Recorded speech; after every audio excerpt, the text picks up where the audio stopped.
Asdeqa, salam alaikum, bonjour ou bonsoir les amis. J'espère que vous allez bien partout où vous vous trouvez. En tout cas, c'est ce que je vous souhaite et pour le meilleur de toutes les situations et de toutes les circonstances, bien sûr. Bienvenue sur votre chaîne Bled Maralibia qui attend comme toujours vos encouragements qui nous font beaucoup de bien et dont nous avons bien besoin. Un merci tout spécial pour vos gentils commentaires, pour vos précieux conseils, ainsi que pour vos compliments. Mais n'oubliez pas de vous abonner pour rester tout simplement très informé à partir de votre chaîne.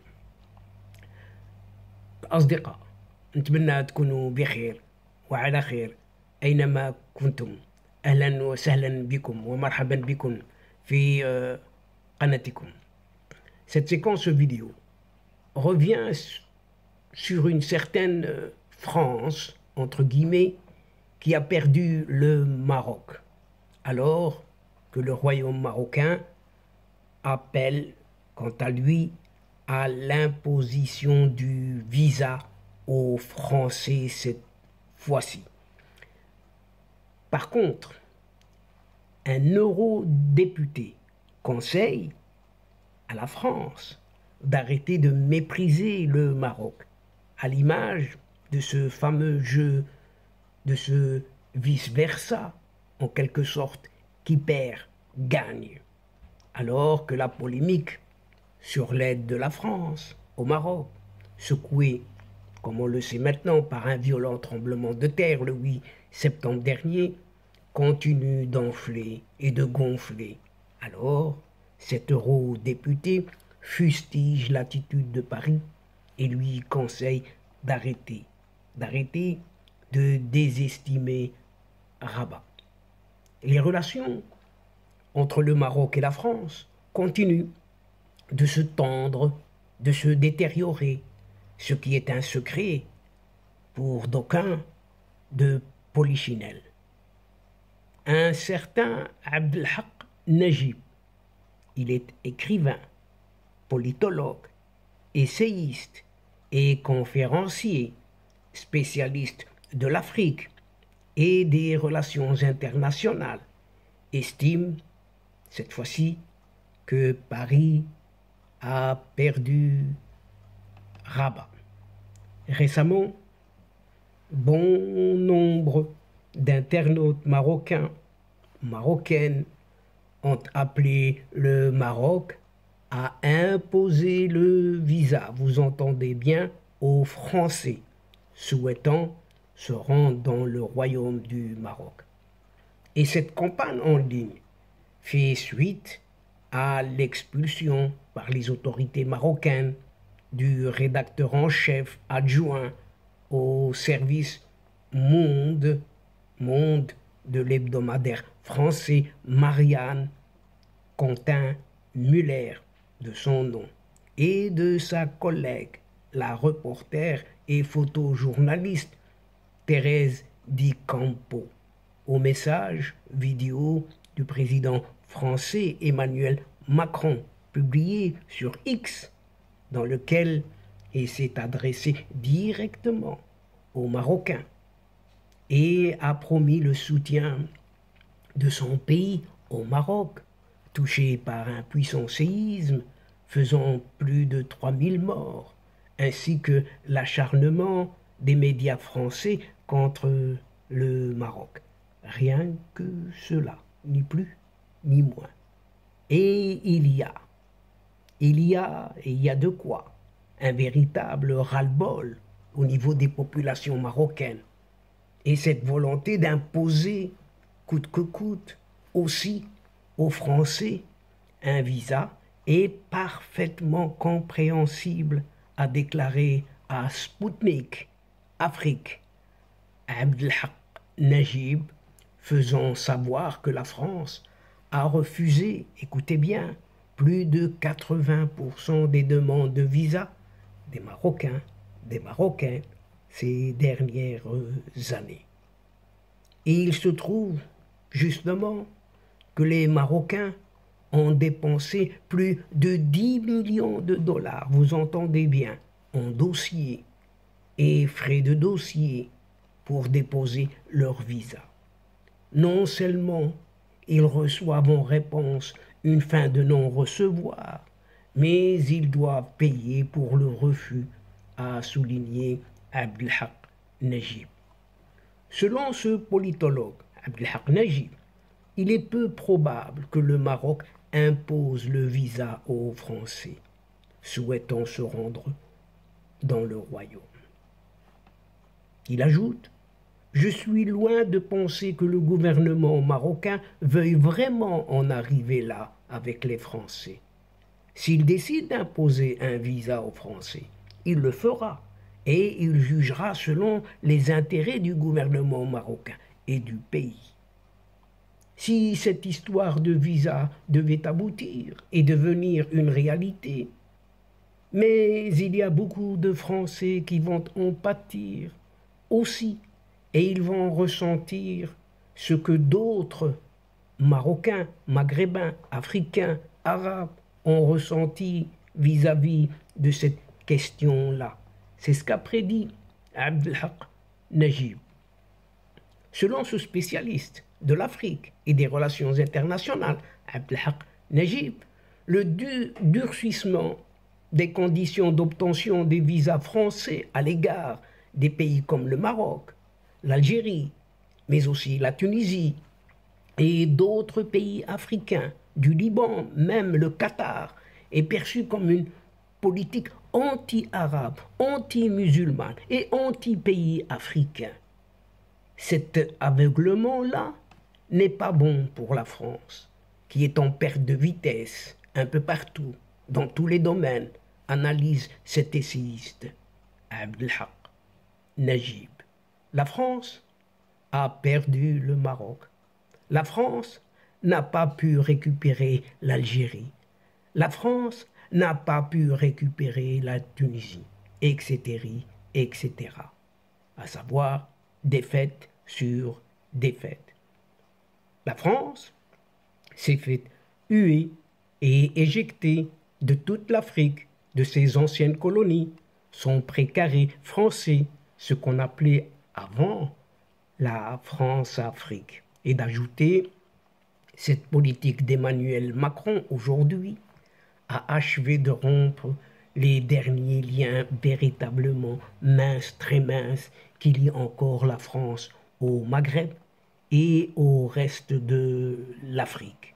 Alors que sur la toile, bon nombre d'internautes marocains, marocaines appellent le Maroc à imposer le visa aux Français souhaitant se rendre dans le royaume marocain. Un certain hashtag طبقوا الفيزا على فرنسا. Vous avez bien entendu le hashtag طبقوا الفيزا على فرنسا. Imposer un visa à la France. Autrement dit, vous le comprenez, se répand comme une traînée de poudre sur X, ancien Twitter. Et l'imposition de visa est un droit de souveraineté, écrit un internaute marocain. Imposez des restrictions de visa à la France et débarrassez-vous de tout ce qui reste de son colonialisme. Nous devrions également nous débarrasser de leur langue, écrit un autre internaute. Et cette campagne en ligne fait suite à l'expulsion par les autorités marocaines du rédacteur en chef adjoint au service Monde de l'hebdomadaire français Marianne, Quentin Muller, et de sa collègue, la reporter et photojournaliste Thérèse Di Campo, comme cela vous a été relaté précédemment. Mais alors, le Maroc doit-il vraiment imposer le visa aux Français?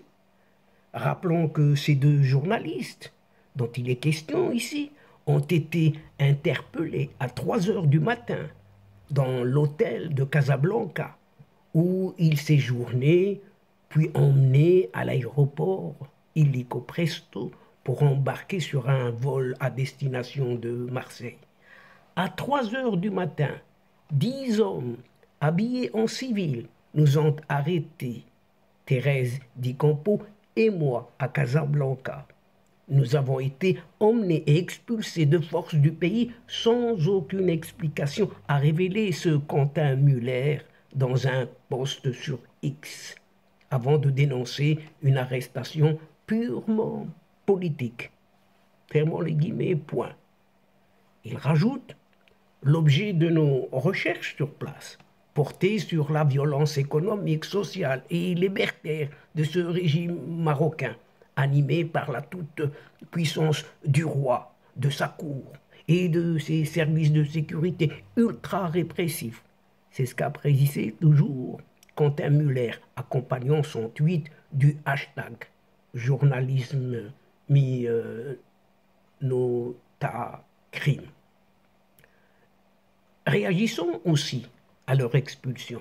Lors du point de presse hebdomadaire de jeudi, le porte-parole du gouvernement marocain, Mostafa Baitas, a expliqué que ces 2 journalistes sont entrés au Maroc en tant que touristes.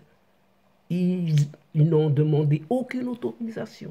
Ils n'ont pas déclaré qu'ils étaient des journalistes. Ils ont été expulsés sur la base d'une décision des autorités administratives, conformément aux dispositions de la loi. Aussi, a fait savoir le porte-parole du gouvernement marocain, Mostafa Baitas, que plus de 310 journalistes étrangers représentant 90 médias internationaux, dont un quart, soit 78 correspondants, représentant 16 médias, sont de nationalité française, avaient couvert le puissant et dévastateur séisme qui a secoué le Maroc.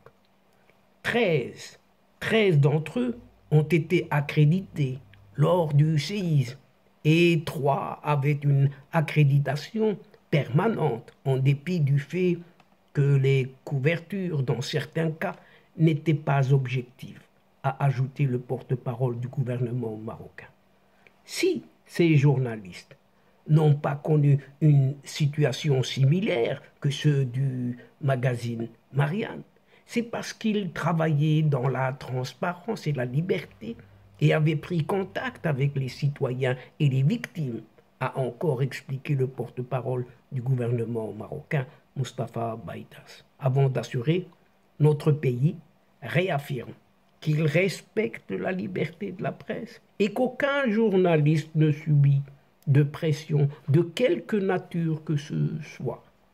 Alors que la polémique sur l'aide de la France au Maroc, secouée par un violent tremblement de terre le 8 septembre dernier, continue d'enfler, un eurodéputé fustige l'attitude de Paris et lui conseille d'arrêter de mépriser Rabat. En effet, l'eurodéputé Thierry Mariani, c'est de lui qu'il s'agit, fustige l'attitude de la France envers le Maroc. Et selon lui, Paris, qui a proposé son aide à Rabat, qui n'a pas encore accepté et qui n'a toujours pas accepté, ne doit pas traiter celle-ci avec condescendance. Le Maroc, on oublie, ce n'est pas un pays sous-développé. Il faudrait arrêter d'être un peu méprisant. Le Maroc est une structure assez centralisée, recense les dégâts causés par le séisme avant de demander des aides, a déclaré cet eurodéputé Thierry Mariani sur Belle Presse, rappelant que le Maroc a été beaucoup plus rapide que la France pendant la pandémie de Covid-19. Et il déclare: je rappelle que c'est eux qui nous ont envoyé des masques, pas l'inverse, a ajouté Thierry Mariani. Pourquoi le Maroc n'a-t-il pas officiellement sollicité l'aide française? Il y a plus qu'un malaise entre 2 pays. En réalité, les 2 chefs d'État ne se parlent plus, a assuré l'homme politique français. À ce jour, Rabat n'a accepté l'aide que des Émirats arabes unis, du Qatar, de l'Espagne et du Royaume-Uni. Ces 4 pays ont envoyé des équipes de recherche et de sauvetage dans le royaume marocain. Et abordant la question du Sahara, Thierry Mariani ne va pas par 4 chemins, puisqu'il invite la France à marcher dans le sillage des pays comme l'Espagne, les États-Unis, Israël, en reconnaissant purement et simplement la souveraineté du Maroc sur ce territoire. Un appel déjà fait par l'ancien président français Nicolas Sarkozy et d'autres sénateurs français. Et Rabat n'a pas manqué d'exiger une prise de position claire et nette de Paris sur le Sahara. Malgré ses multiples appels, Emmanuel Macron reste toujours sourd et même muet et se montre toujours réticent. Mais, chers amis, jusqu'à quand? Et donc, chers amis, c'est la fin de cette séquence.